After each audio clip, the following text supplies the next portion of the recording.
The following is a compLexity production. 1, 2, 3, compLexity! This is the press conference, streaming live from the Dallas Cowboys World Headquarters at the Star in Frisco. Oh, you don't be serious, man! You've got questions, we've got answers. And now, your hosts, compLexity. Everybody, welcome to the press conference where you're going to get the answers you wouldn't get anywhere else in esports.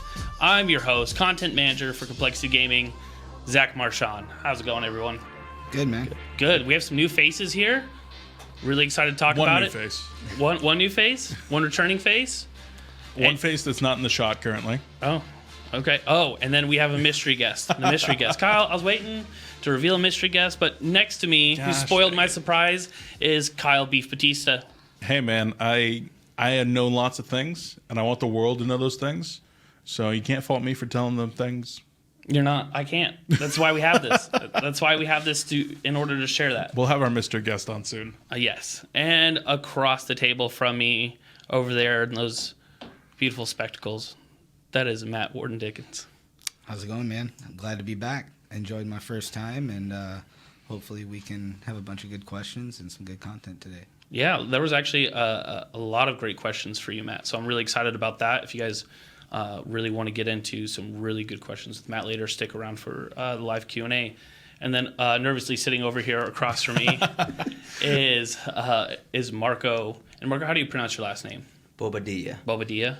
Marco is resident editor of compLexity Gaming and director of Resurrection. So obviously that's going to be one big thing that we talked about last week. Big stuff. And really, I walked in to the office last week after the last press conference. I was like, Marco, you're going to be on the press conference. He's like, you're kidding. No. I go, why? He's like, I'm too nervous. So, but we really pushed him to get here. We're all really excited for Resurrection. It's gotten a lot of great feedback, and really excited to have you on the show to talk to you a little bit about it. And then we'll sub you out for our special guest. How's that sound, Marco? Sounds great. Glad to be here. So... Are you glad to be here, Marco? A little nervous, but I'm going to make it happen. Well, we're going to talk about something that you're intimately familiar about. Yeah, and Jason's not here, so you don't need to be nervous. That's usually why I'm so nervous, so it's okay. Sounds good. Jason this week is out at Esports Rising. Yeah. He's out doing his speaking thing, and it's always a great pleasure for him to be able to go do that and share his knowledge with the world. Yeah. So it's a big part of his job, being the CEO. He needs to be kind of the face of the brand. And his job extends not just with what we're doing here in the organization, but also what we can be doing for a broader industry. So making sure that we're educating, working with other industry leaders so that we can actually move the industry forward and be making a lot of progress. Yeah, there's a lot of great POVs of that. I'm always surprised who Jason runs into on his trips. So no Jason today, so it's all going to be mayhem for us here. So Party. Yeah, it's going to be a party. So Resurrection was recently released this past week, and this was a kind of a big project for all of us. We heard last week what it meant to Jason and kind of his expectations for it as we're getting ready to release. Marco, I kind of wanted to talk to you a little bit. We talked about it in a recent POV episode that we released back-to-back with Resurrection, about a little bit behind the scenes. But just tell us a little bit about yourself. How long have you been with compLexity? How you got handed this project, and now that it's out, how do you feel? I started with compLexity in early September, so it hasn't been 3 months yet, I think. And this project landed on my desk right after... Well, actually, we talked about it while the major was still happening, but it was mostly pre-production. And it was shoved on your desk. It was shoved on your desk. It wasn't. It just kind of landed on me. I think the reason why is because even though I was new, I was like Counter-Strike is my background in esports is what I've been playing since I was very young. So I was happy to do it. It was a very it was an honor to be given such a huge project right off the bat coming into compLexity. It was just a little scary because around the time when I got the project, they gave me the redemption reaction from Lake, and you could see it in his eyes, man, how much this stuff meant to him. So I already knew that this had to meet expectations. And Kyle, when Lake gets an idea that he's hot on, it's a hot idea. It's a focus. That's for sure. Even if there's like, this is a focus, this is a focus, this is a focus. but they're all focuses. But some of them are higher than others. But then other ones supersede that one. It's just like it's climbing ladder of focuses. But I think Resurrection was at or near the top, at least for Marco, for that entire couple of month period. And there was a lot of stress involved with everybody around. Maybe even for Lake. Oh, yeah. Yeah. Lake was under tremendous amounts of stress because, as he said in a couple different ways, he put a piece of his heart into this. Yeah, absolutely. He's a super passionate guy, and this is not only something that he built because he thinks it's going to be well received and it's going to get views, but he sees this as being part of the legacy for him, for the brand, for potentially even the entire esport. And I just wanted to add on to that, just personal anecdote from Lake back in the day. I got to watch over the course of about 5 to 6 years throughout my entire career with coL, where Lake would, any new recruit we brought into the team, he would bring them into a room and he would show them our old frag movies. And it was just like, that was part of his way of creating the culture. It was like, hey, you know, when you come to play for compLexity, it's a special. So yeah, I know he poured, you know, everything he had into this movie because he wants the next generation of Counter-Strike players to have something they can go watch. And I think he nailed it. Honestly, I think him and Marco really nailed it. Yeah, I think the entire team did a really good job, and it was really, you know, Marco, Zach being a large driving force, but it took a village. I mean, there was a number of people who were working on this. The two of you, Paul and Sean, were videoing, Patrick and Kevin helping in production, even some outside talent coming in to help with the frag videos.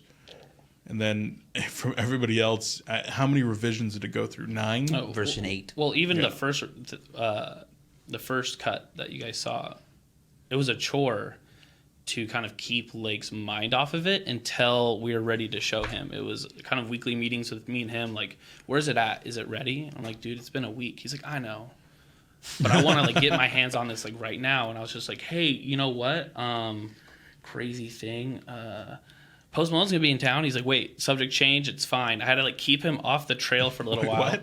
Post was in June. I know, that's fine. I got him away off the subject. Or I'd be like, oh, this video got 30,000. Like I had to keep him off it. And finally, that Friday when we did the press conference promo, which that was so much fun, filming, that is when they saw. That's finally when Jason kind of said, all right, we need to see what we got. And I was able to show him pretty much a 90% version, which I was really glad for. So it was a lot of fun. Well, what was everyone's favorite moments? That's one thing I wanted to touch upon. What was everyone's kind of favorite moments? There's definitely some Easter eggs in there that some fans already saw. The candy corn? Yeah, candy corn. Halloween. We were waiting for someone to do that. I didn't notice it. I watched it probably 15 times before it went out. I didn't notice it. I showed it to Patrick. I showed it to Sean. I showed it to everybody. Like the specific shots. What do you see? What do you see? So for everyone listening, what happens is inside the Steam demo or CSGO demo area right now for Halloween, when the bullets come out or of the gun, it's candy corn. So if you guys slow down Resurrection, you're going to see candy corn coming out of the guns. Nice little Easter egg. There's nothing we could do. Like that's Valve. There's nothing we can do at all. Disable candy corn? Yeah. I don't think so. No, It's gonna work that way. It's just going to be a nice Easter egg there for all time and eternity. Matt, what was one of your favorite moments watching it? I had a couple. The whole outro for me is an emotional thing. Yeah. It's for anybody that played in that era, Counter-Strike, especially somebody like me that played on the actual team. It's just, it's a special outro. I didn't recognize the song right off the bat the first time I heard it, and then you realize it's a more heavier version of the song, and then it just kind of hits home. So watching the outro for me, and then also I really enjoyed the G2 match scene. I just really enjoyed that scene. It's just well made. The music, the frags, just everything about it. I mean, it was an incredible match between, as Bardolph put it, Shocks going nuclear, with Def getting the most insane scout flick that the world's ever seen. Part of the intro to this show, Bardolph's call of that. Yeah, that was a really good match. And I will just, I guess another way of saying it is part of the reason I like that match is because it's one of the, you did it through a lot of matches, but especially in that one, you showed the drama of the match. There was multiple rounds that they won in that match that were displayed. It showed Lake's emotion back home. It just kind of really showed the drama of the match, and it was really nice. It was a really good scene from the movie. And Yeah. that was the hard part. Is we actually had highlight movies already made. And we're like, can we just use these? And me and Marco had to go and rewatch each game again and cut down a whole match into 1 minute, and then send it off to somebody else to get made and come back. About 4 different tasks. It was really important for us to show, like, not just us winning. Like that, I feel like a lot of frag movies are like that. It's just like, we dominated. Like, no. First match, we got our butts kicked. Yeah, and I know that you, Marco, you had told us kind of early on that you saw yourself telling the story through the frag movies, like kind of capturing that drama, as you said, but the arcs through those. Yeah, that was kind of something I kept in mind as I was cutting each one of the segments, is that it wasn't just about highlights of how well we did. It was part of showing the story of what they went through to get to the Champions League. Because you see, like, as you mentioned, the Shocks one before is in there in the movie, and that was almost like a pivotal moment in the match. So it needed to be in there to really show the fact that even though this team that we were stomping, doing pretty well with in the first half, came back. And you hear Matt say it even after, like, they crawled their way back, but ultimately we pulled through. Yeah. And I felt that was important to be kept in there. Yeah, telling the story through those frag movies, but telling the story through the music as well.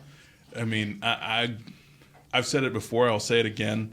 Joan Jett, Bad Reputation. Yep, that's my favorite. When I heard that first, like, guitar riff and I knew it was coming up, I'm just like, oh hell yeah.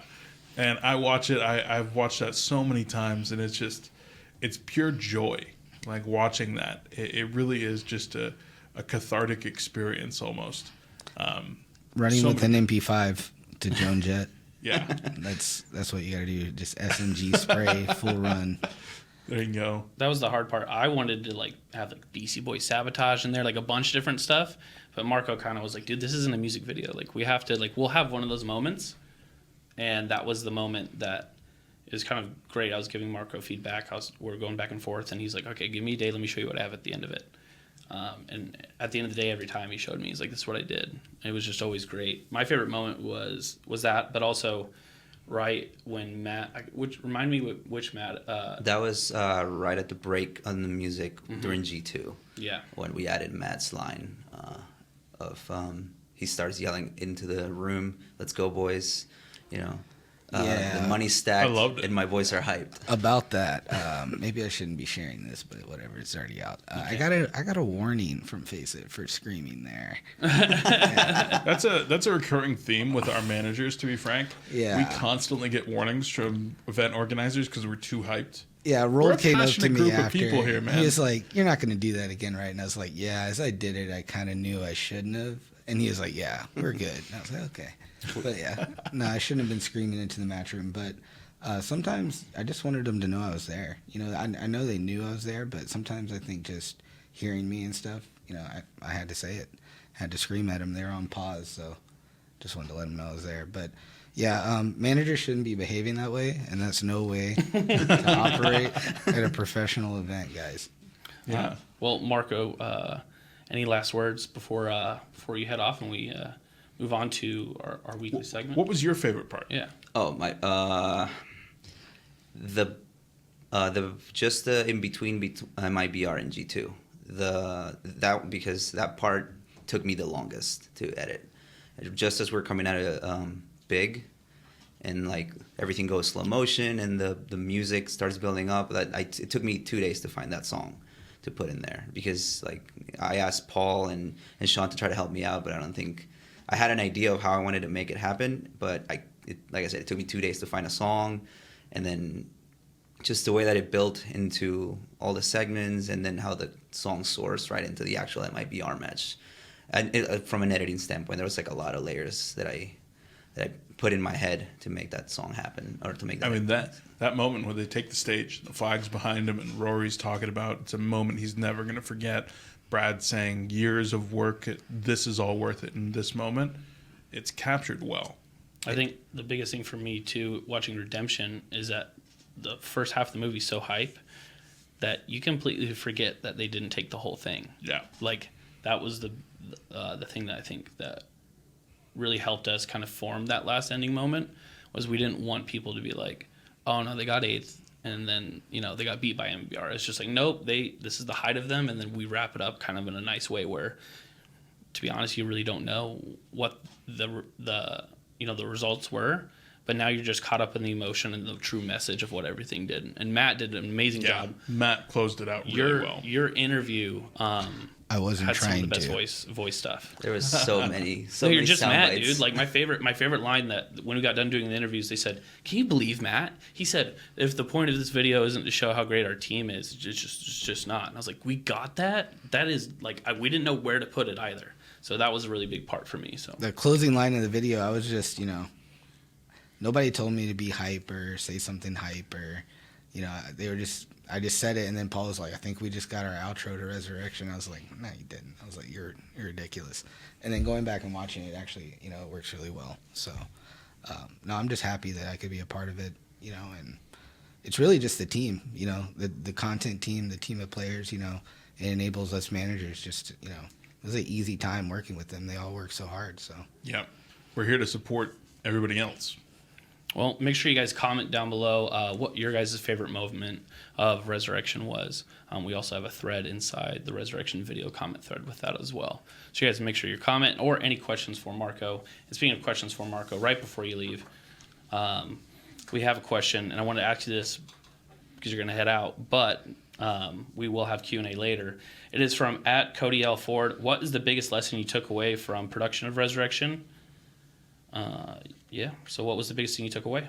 I guess I did a lot of, looking around online to see what other kind of documentaries I could find that would similar to what I was trying to make, and maybe like Face, for example, I think did one that I really liked. I've seen a couple, but I feel like a lot of the docs that I've seen don't tell the story of the storyline of the players and how much in whatever their tournament they're in, and just in esports in general, means to them. So I guess that's where I wanted to come in with Resurrection, and just by the time you finish the movie, you really felt how Brad and Ye and everybody what it really meant. So I guess my takeaway is like, maybe I would like to see more of this kind of content, not just in Counter-Strike, but in esports in general, and I'm glad we were able to do it with this movie. I feel like you can really learn a lot about the players, really get to know them.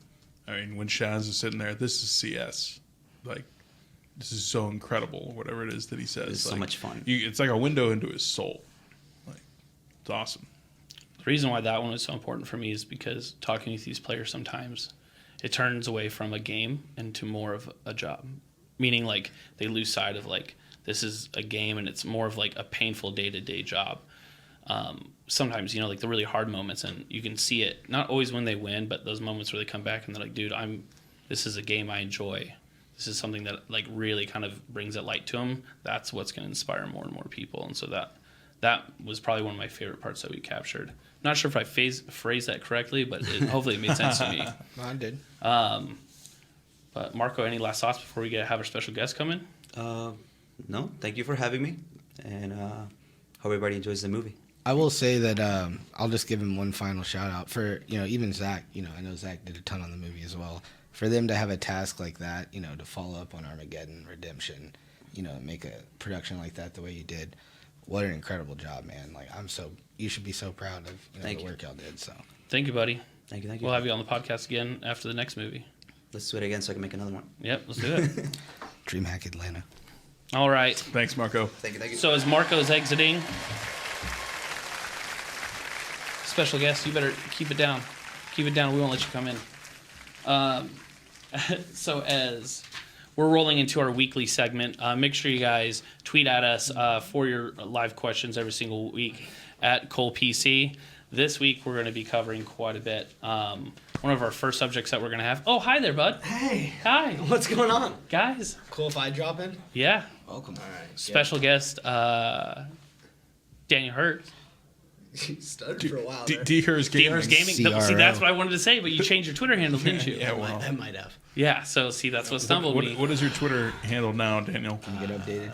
Dan F. Herz? Dan F. Herz? See, he doesn't even I think know. that's the one. He's really D-Herz What? Gaming at heart, but he's a self-hating D-Herz Gaming. He just had... Well, one thing I definitely know you as, Daniel, you are the CRO of compLexity Gaming. and I'm really excited to have you on. We're going to be talking about one of our recent partnerships that we just announced. So wanted to be able to bring him in. We're just going to have rotating chairs. When Lake's not here, just like all rules are gone. We need like 5 people to fill the space that is left by Lake. Yeah. He's a very large personality. Yeah. Like I feel like I'm not filling his chair right now very well. No, you're doing all right. You're doing okay. He'd normally be like, all right, what's next, Zach? What we got up next? What's going on? Yeah.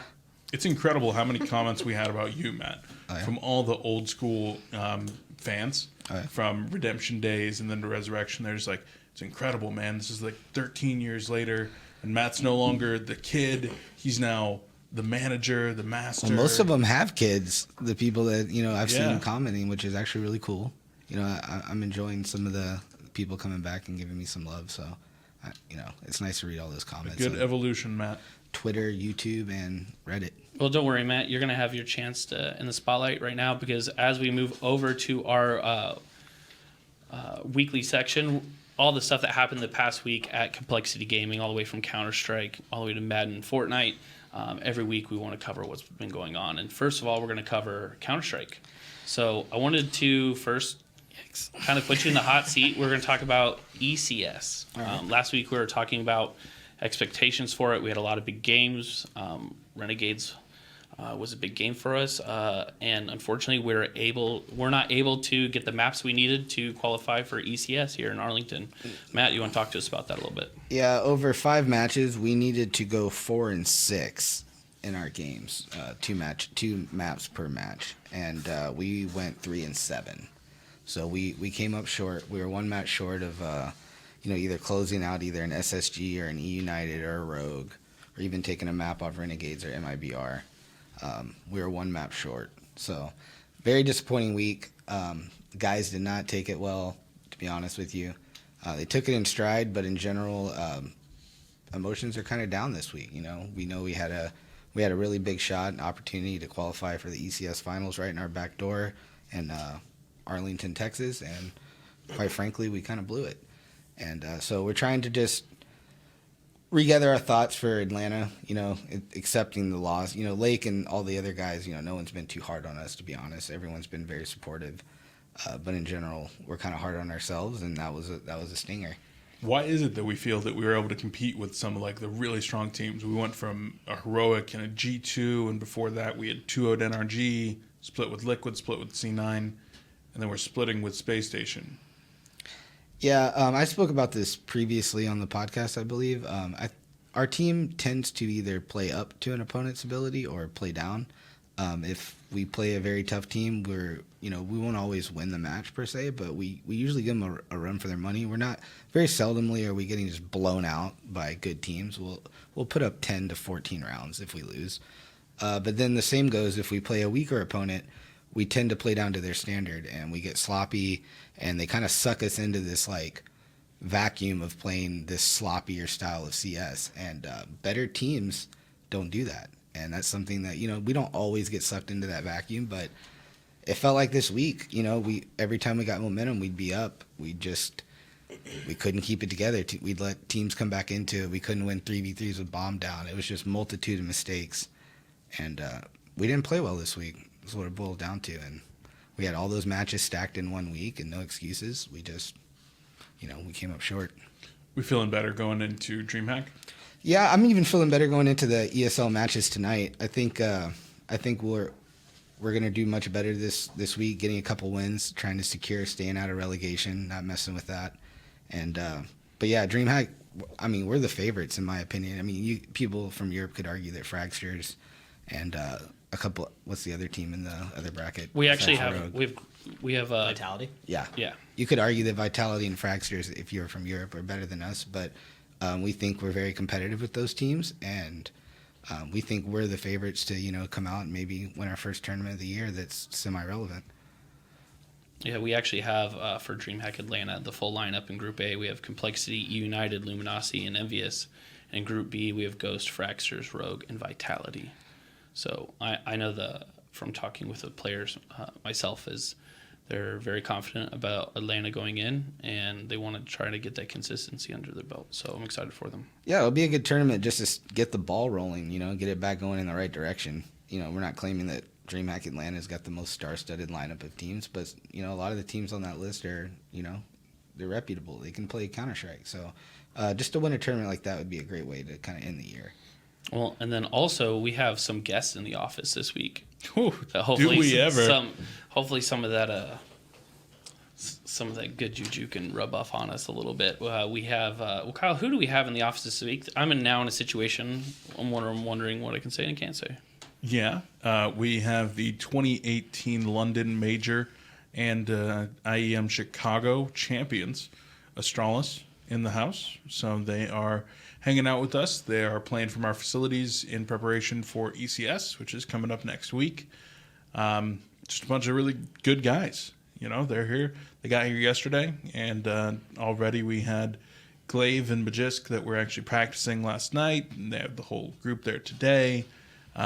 Really cool guys. They're excited to be here, really grateful for us hosting them, and we're hoping that we're going to be able to get in some games against them and learn from the best team in the world. Yep. I know they're big into FIFA. I know they're playing some FIFA over there right now. Man. Not to change it hard on y'all, but we're planning on hanging out with them, doing some meet and greet. I don't think we'll get a chance to scrim them before Atlanta because of our ESL matches over the next 2 days. But when we get back, there's going to be 4 or 5 days that they'll be here before ECS that we're going to set up some practices and play a lot. Definitely a lot to learn from those guys, not only in the way they play, but also in the way they prepare and take the game, their lifestyle in general. My team could learn a lot from that. So just a group of guys to admire, study, and, try to be as good as. I nerded out when I saw Dupree's tweet that he was watching Resurrection. Yeah. That was pretty cool. I'm a huge Dupree fanboy. Yeah. I have been for a really long time, so Oh. I haven't gotten the opportunity to meet him yet. I might go over there after this and go say hi to them, but I might be nervous like Josh and Marco. Yeah. CS fanboy Marco. I have to keep him away. I don't know what's gonna happen. He's gonna be like, dude, can you sign my face? Can I get a tattoo? Can I get a selfie, please? Can you take me home? Can you adopt me? Like, I don't know what's gonna happen, so I'm gonna have to keep those two apart. This is my nerd story about Astralis. It was at it had to have been at the major. I was getting on an elevator with Rory, and we were going to go order some food, and they were just on the elevator. So try to not just be quiet on an elevator. I just asked Rory, what do you want to order? And then immediately they come over me in like massive volume in Danish, and you can tell they're talking Counter-Strike. It was like just you hear nuke, you hear some kind of cache, you hear these little keywords. They're talking CS, and it was just like, as a competitor, like it was a little intimidating. I'll be honest with you, like you're just riding an elevator and you make a casual conversation, and then they double your volume. And they were just both going back and forth. It sounded like they were talking Betos, to be honest. But like, yeah, That's the advantage of everybody speaking a second language, because they all speak perfect English as well. Yeah, and it wasn't even versus us. Yeah. I didn't feel the heat like we were playing them in a match. It's just, as a competitor, you get off that elevator and you're like, do these guys ever stop? Yeah. Like you come out and you're just like, bleep it. Yeah, sorry about that. You're just like, these guys ever take a break? Like, it's just, it can't help but just. That's like, have you seen Cool Runnings? Yeah. When they go to the hill for the first time and they're Yeah. yelling in German, I want to say, and he's just like taken back by it. You're going to get the team, some foreign tongues going. That elevator ride reminds me of TI5. We're playing in Key Arena, and we're literally going down to the basement so that we can go out into the stadium. Both teams, admins, coaches, managers, all in one giant like freight elevator for like the slowest ride you've ever been in. There's like 4 camera crews there. It's like 30 people in this elevator. Nobody says a word for like the 2-minute ride. It felt like 10 minutes down in this elevator as everybody's just like amped and ready to play this match. Everybody's staring one another down. God, elevator rides in esports are intense. Yeah, I mean, they can be, but I'd never experienced that. I was just like, I just left the elevator. I was like, what freaking competitors, man. They're beasts. Yeah. Daniel, you can go play some FIFA with them? I hope so. I know. I have a little bit of an itch. Little FIFA fiend. Andrew's downloading today. I heard the sound come on and ran out. Got a little excited. But I don't know. Kyle's been climbing some ladders, so he might have to test out the waters I'm first. 3 weeks into playing FIFA, and I'm would've still played, terrible. I would have played. Awful. But I've spent a lot of money on my ultimate team. So You're doing that. we'll see. Yeah, it's not going to help me if you play against other people. Oh, yeah. Because then you're just like playing regular teams or whatever. But I'm really enjoying FIFA. So we'll see if the Astralis guys want to play. I might have a FIFA question for Kyle at the end of the show. Oh boy! Speaking of FIFA, Stanislaw is our resident FIFA player, so we might have to get him over there. That's right. He really likes it. He's pretty good too. Sweet. He's a huge soccer fan in general. Yeah. Like Dak Prescott. More you know. There you go. Cool Foreshadowing. I'm not saying. Who knows?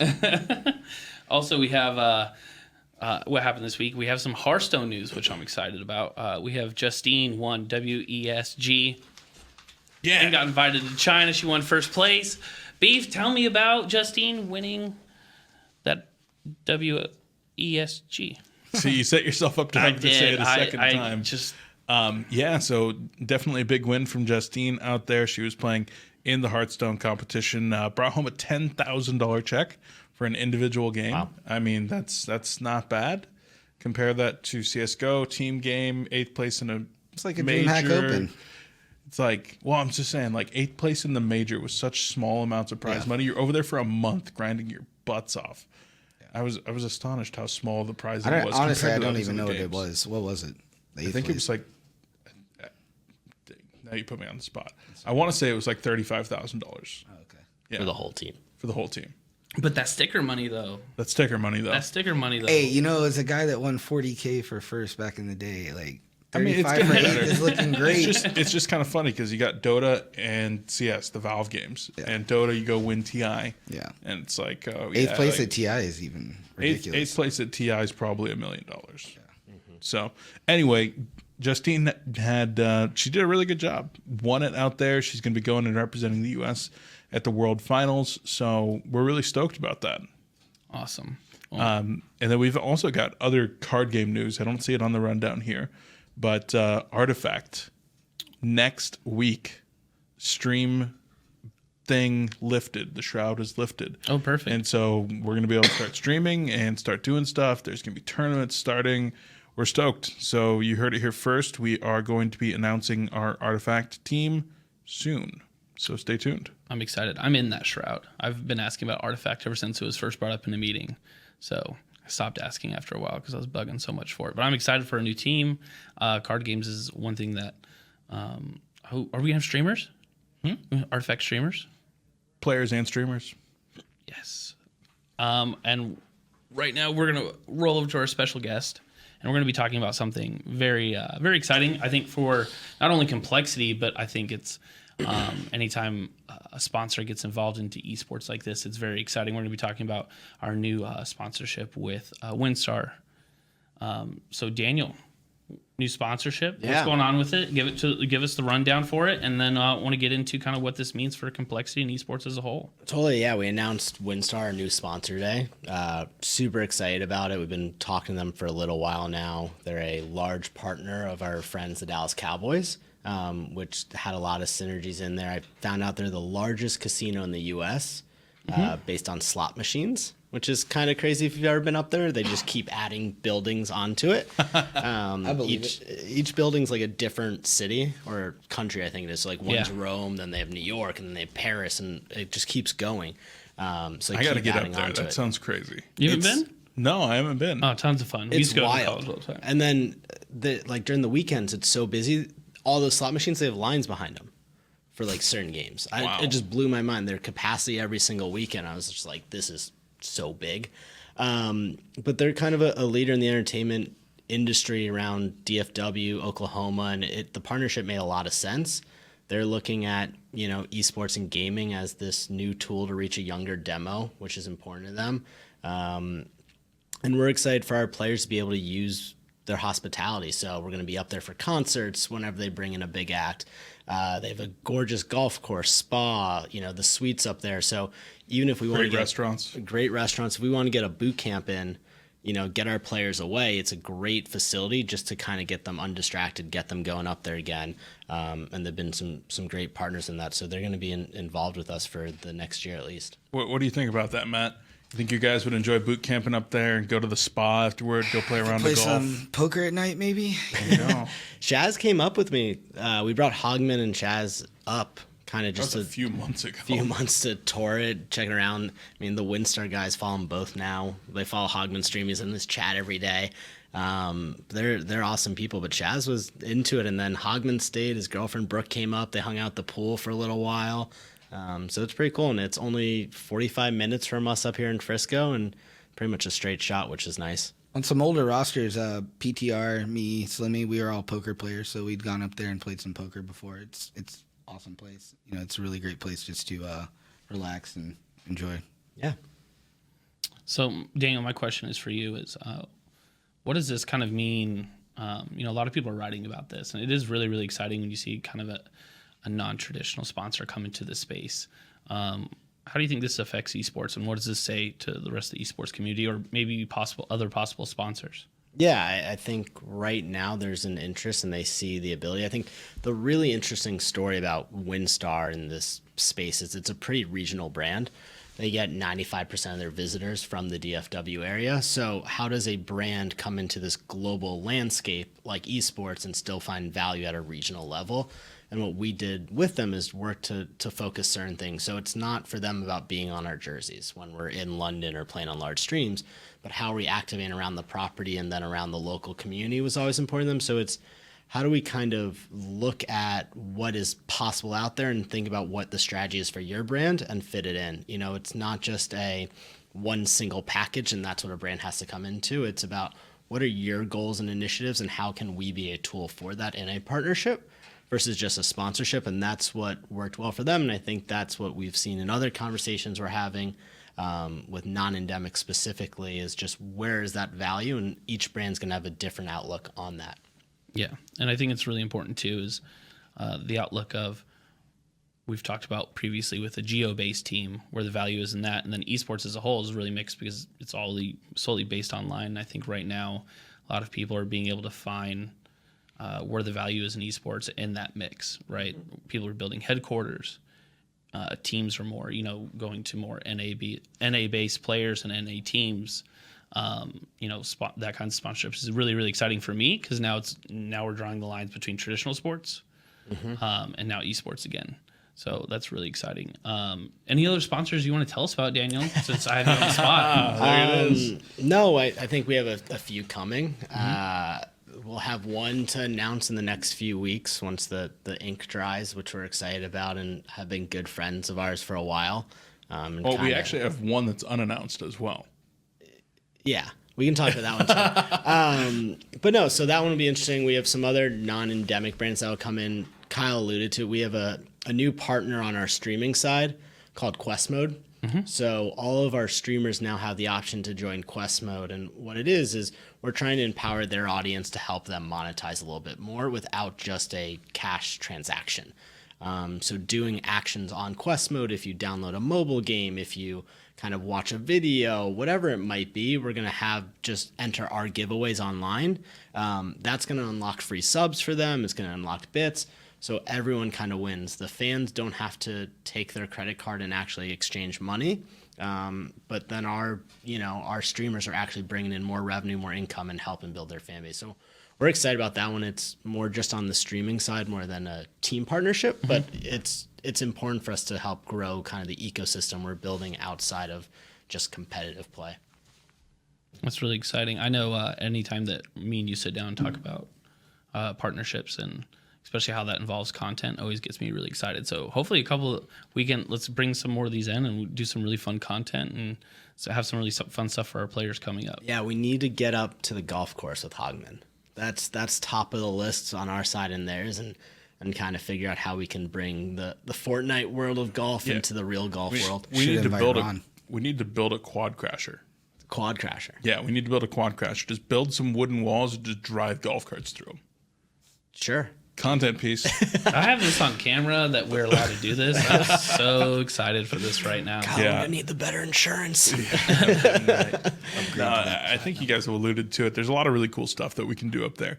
And for myself on the competition side, we're always looking for more ways to incentivize our players, put in more hours, be working harder at this, Matt made an award that is like the teammate award, like who's being a good teammate. It would be awesome to be able to take things like being able to go have a weekend stay at WinStar, round of golf, sure. meal, whatever it might be, and use those as rewards for rewarding people for putting in additional effort, for making sure everyone's staying motivated, all these different things. Because we can sit there and we can throw out cash bonuses or whatever, but at the end of the day, they're making cash, and then you put a little bit more cash and they don't notice it. If you can reward them with experiences, something that they can touch, I think it's more impactful, and having really great sponsors like WinStar enables us to do that. And I think the other part of it too is we look at kind of the relationship with the Dallas Cowboys and some of those doors it opens up as well. I think whenever we can be aligned with one of their partners, it just makes everything easier, from content, from activating at the stadium. There's so many different possibilities that we can plug into and talk at the same language, which is always a value for both sides. Perfect. Well, I'm really excited. Hopefully I'll tag along and be second camera on some other shoot that I usually don't get to go on. I'll run audio and supervise the content guys as we go up there. And this is perfect. It's because I'm going to roll in right into our first question. But just a reminder for everyone, every single week here on the press conference, we want to reach out to our fans. So whether you're in Discord, whether you're on Facebook, whether you're on Twitter, make sure you guys use the hashtag coLPC and hit us up. Let us know what you guys want to know from the past week's activity here at compLexity, whether that be Fortnite, Madden, Counter-Strike, whatever we have going on. So this goes perfectly into my first question. Another question from CodyLFord on Twitter. Thank you so much, Cody. He sent 3 in this week. Wow, what a guy. What a guy. Hashtag fan elite points.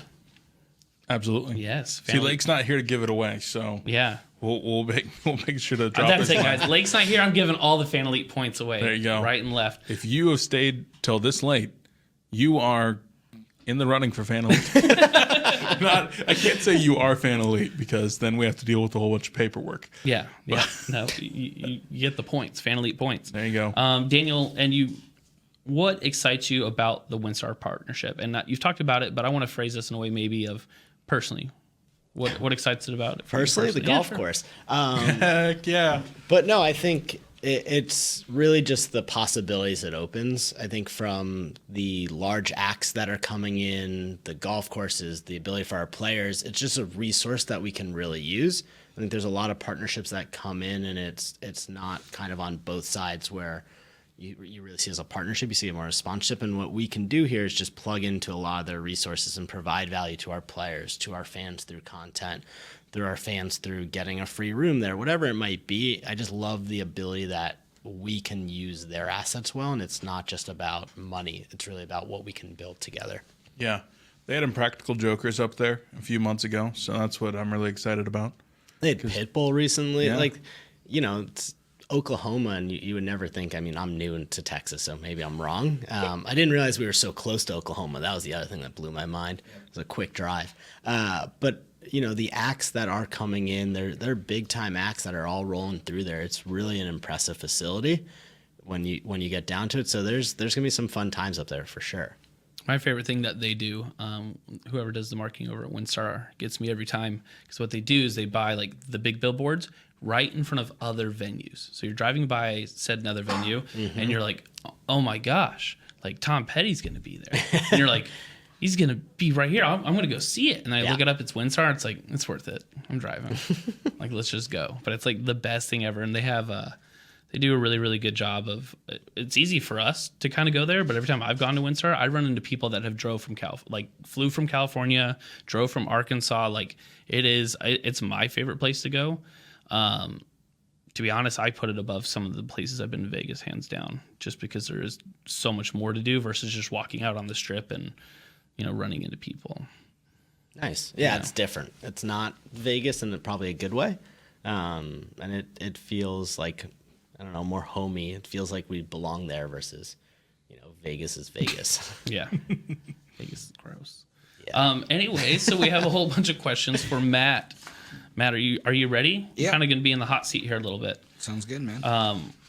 This is also from CodyLFord.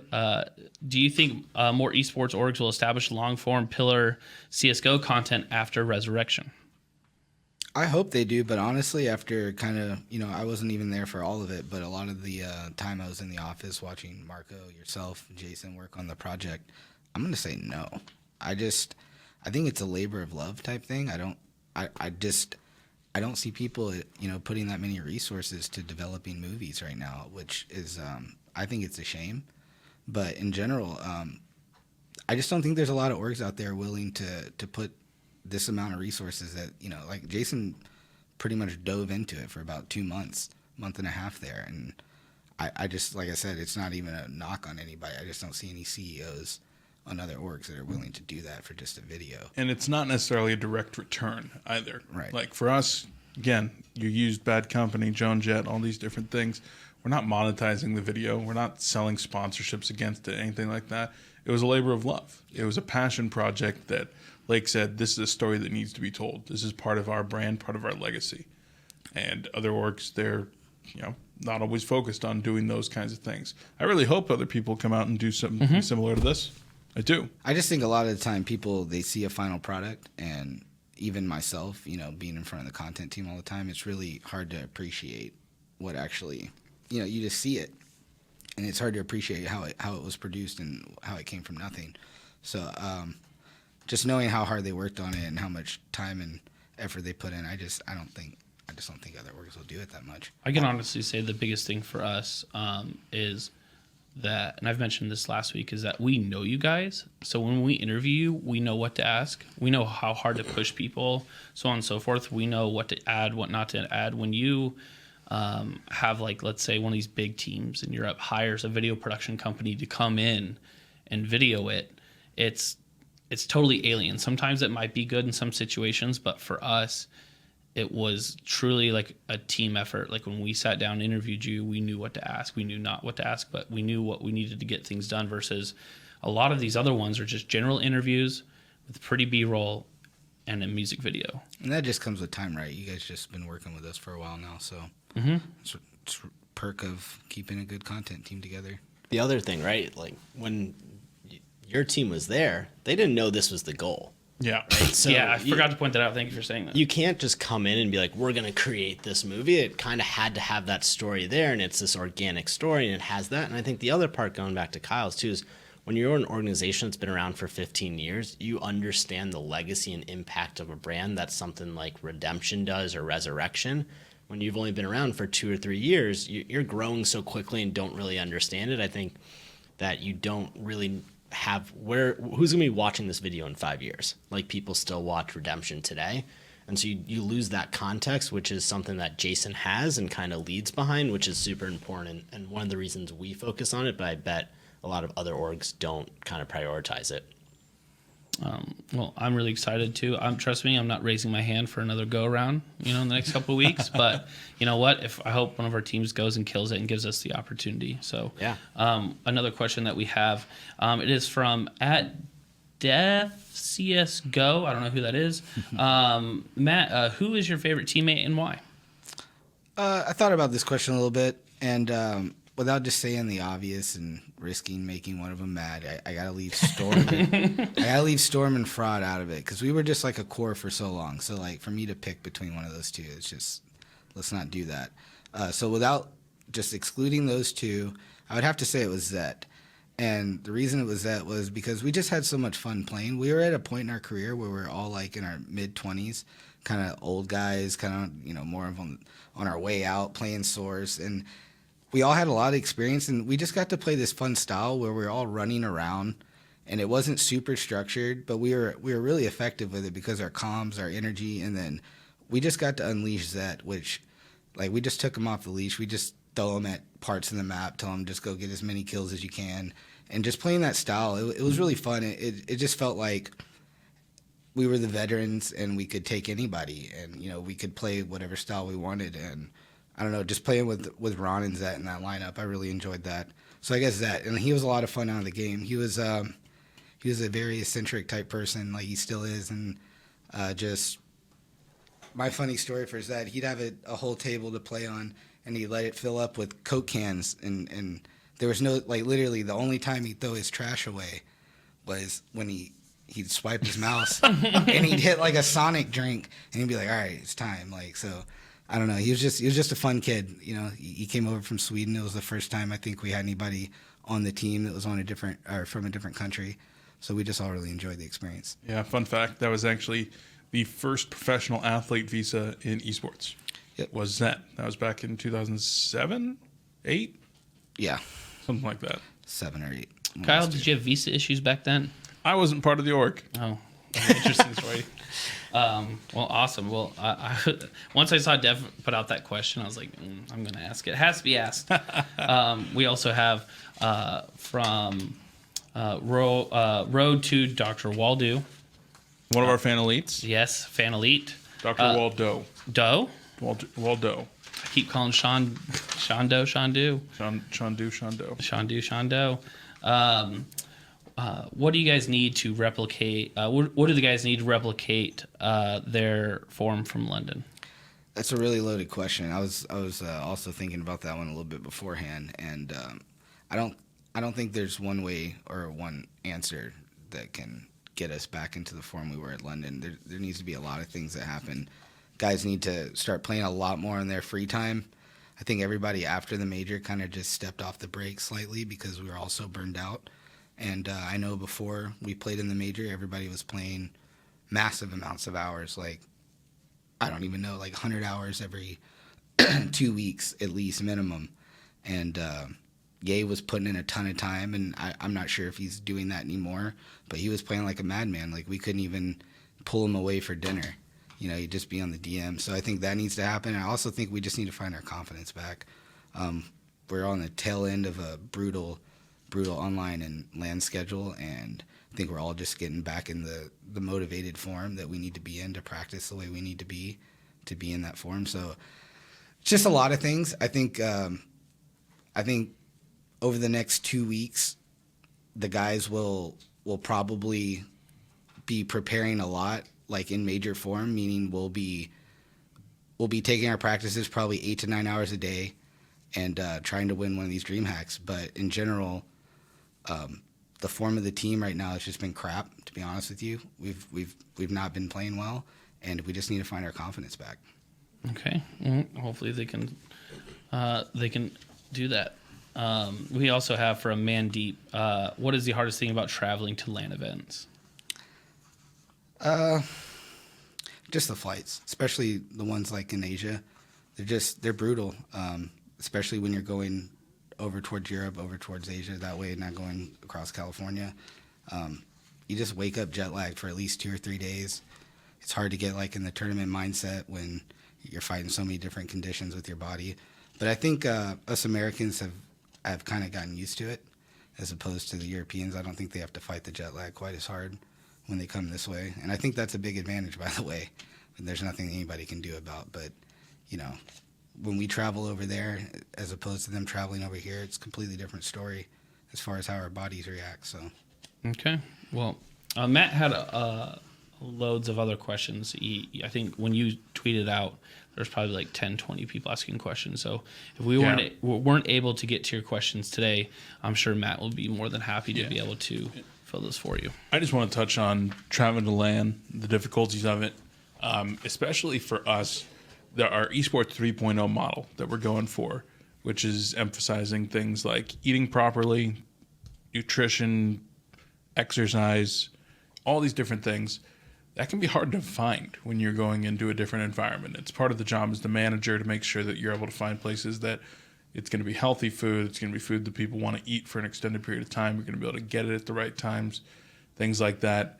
Finding gyms, but just making sure that the players are able to find that routine on the road. And I think that's probably one of the hardest things is breaking out of the routine that you had at home, because we set the players up for a pretty dang good routine here.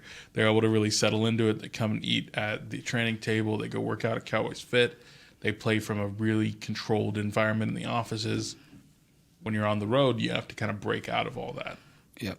I think it takes a little mental fortitude because, like you said, you can't end up in, like, for instance, Kiev didn't have ideal situation for us. Like, food wasn't perfect. There's just certain things that when you get there, you kind of just got to buck up. And I think harping on it only makes it worse. Yeah. So, you find the players that are maybe complaining a little bit and you tell them, hey, don't let anybody hear you saying that. You're just going to make them feel like their food situation isn't good. So the crazy one, I was just up in IM Chicago. all the teams and all the players had their own room, and they had one person specifically assigned to them. So if you texted them a gopher for them, you can get literally anything. You're like, I want just yellow M&Ms. They'd get you yellow M&Ms, whatever it was. And I was just like, that's a little too much to me. Like, we had that at Epicenter in 2016. We had a guy named Akeem over there in Moscow, and it was the same thing. He'd go get you whatever you want. It was just a little bit too much. It's like, hey, we don't need this, because those were like $700 a night rooms for like everybody. It was insane. Like, Epicenter was taking care of us in like a way we've never been taken care of before. Business class flights to Moscow. It was insane. I was just like, our players, occasionally they can be a little bit prima donna or whatever, but do we need a person to do this? I don't know. We had it in Kiev too. They took good care of us. Most events, and even the ESL event we went to in New York, or the MSI one, excuse me, but it was at ESL New York. We had also someone running for our food, so it seems just to be kind of what they're doing now. Yep. Competition's good. So as we're wrapping up, I wanted to be able just to shortly talk about our final thoughts. We pretty much covered what events we have coming up right now. Right now we have DreamHack Atlanta, and what other events do we have coming up with right now? Followed by Winter. DreamHack Winter. DreamHack Winter the week after that. Yeah, we'll have Dreeny out at a couple of events playing for Madden. I know we haven't seen Dreeny in a while. Yeah. So that's gonna be really hype. Artifact is gonna be coming up, so we'll see some events from that. We'll have Hearthstone attending a number of events. Dota's gonna have qualifiers coming up here in a couple of weeks. Rocket League's playing in relegation soon. So I mean, we got competition on many fronts as usual. Fortnite playing in all kinds of different stuff. Yeah, so make sure you guys jump on our Twitter. Make sure you guys follow us and jump in our Discord to keep up to date with all future events we have going on. So Daniel, before we wrap it up, being our special guest, do you have any final thoughts for us? No, I think it's an interesting time of the year, heading into winter, and November, December go extremely quickly, and there's family time and trips and people in a way, but it's kind of just keep on trucking through here and get ready for 2019 because it'll be here before we know it. So just exciting, crazy times over here, and glad everyone's kind of following along, and we have this platform to give a little under the hood action to the group and see what we're working on. Warden, any final thoughts for us? I know you're probably done talking, but... No, I'm just hoping the CS team can wrap up a pretty successful year with maybe a win at one of these DreamHacks. Other than that, it's been a great year for us. Like Daniel said, it's just that time of the year where there's not a whole lot coming around the corner, but then 2019 gets here and we're all full force again. So I'm just going to be enjoying a little bit of time with my family over here in December and just enjoying the time of the year, to be honest. All right. Well, thank you guys so much, everyone, for watching. Make sure you guys tune in next week to another press conference. And you guys tweet at us all your questions at coLPC. Thank you guys so much. See you later.